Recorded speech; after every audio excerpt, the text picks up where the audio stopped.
When a narcissist sees you as too strong, they will try this one last dirty trick. There comes a point in your healing journey when the narcissist who once controlled, manipulated, and emotionally drained you begins to see something they never expected: your strength. Not just any strength, but the kind of quiet, grounded power that no longer reacts, no longer pleads, and no longer tries to fix them. And it's right at this point, when they feel their grip slipping for good, that they resort to one final dirty trick. One move that's designed to shake your confidence, make you doubt yourself again, and pull you back into their twisted game. But the truth is, once you recognize this trick for what it is, it loses its power entirely. Let's start with what strength looks like to a narcissist. When you set boundaries and stick to them. When you don't respond to their bait. When you stop playing emotional ping pong and simply walk away when things get toxic. That strength threatens their ego deeply. Narcissists rely on control. Emotional chaos is their home turf. So when you become unmoved, calm, and clear about your value, they see it as the ultimate rejection. It's not just that you're leaving. They feel you're saying, "You are no longer powerful in my world." And that is unbearable for them. That's when they pull out their last resort, the identity attack.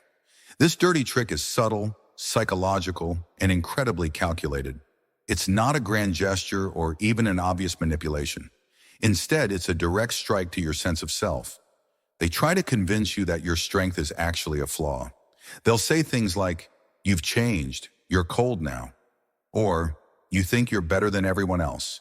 They'll paint your growth as arrogance, your peace as detachment, and your boundaries as cruelty. Why? Because they can't manipulate someone who's healed. So instead, they try to make you question your healing. This is the mind game they're hoping you don't see through.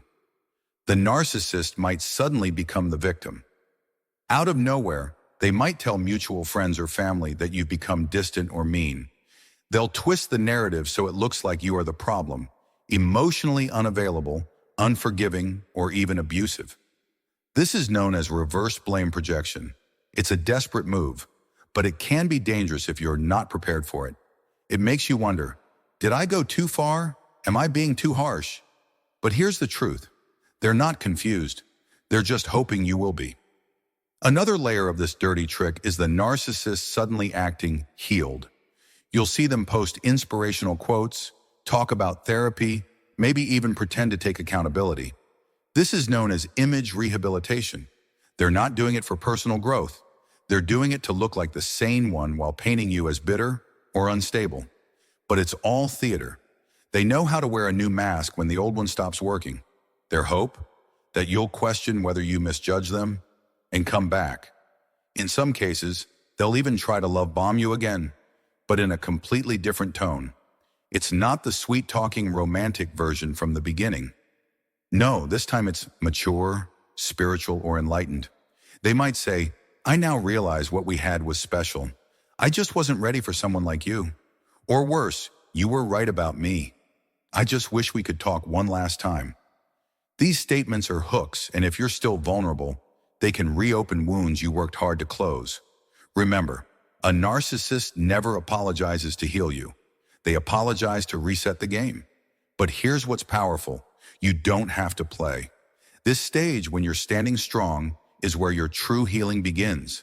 Not just because you left the narcissist, but because you didn't fall for the final illusion. The illusion that your strength is ugliness, that your silence is a flaw, that your detachment is some kind of emotional coldness. No, it's self-preservation, it's wisdom, it's clarity. And those who live off manipulation will always try to distort what they can't control. The narcissist's final dirty trick often includes something people rarely talk about: emotional triangulation. If they can't manipulate you anymore, they'll try to influence how others see you.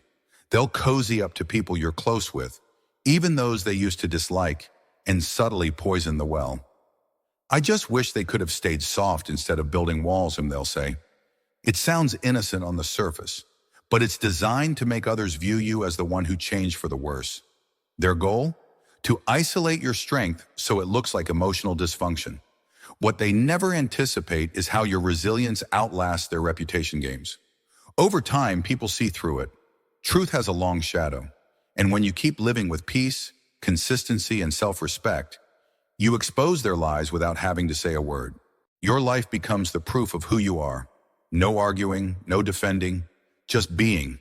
And that's something a narcissist can never imitate for long. Now here's the part most people miss.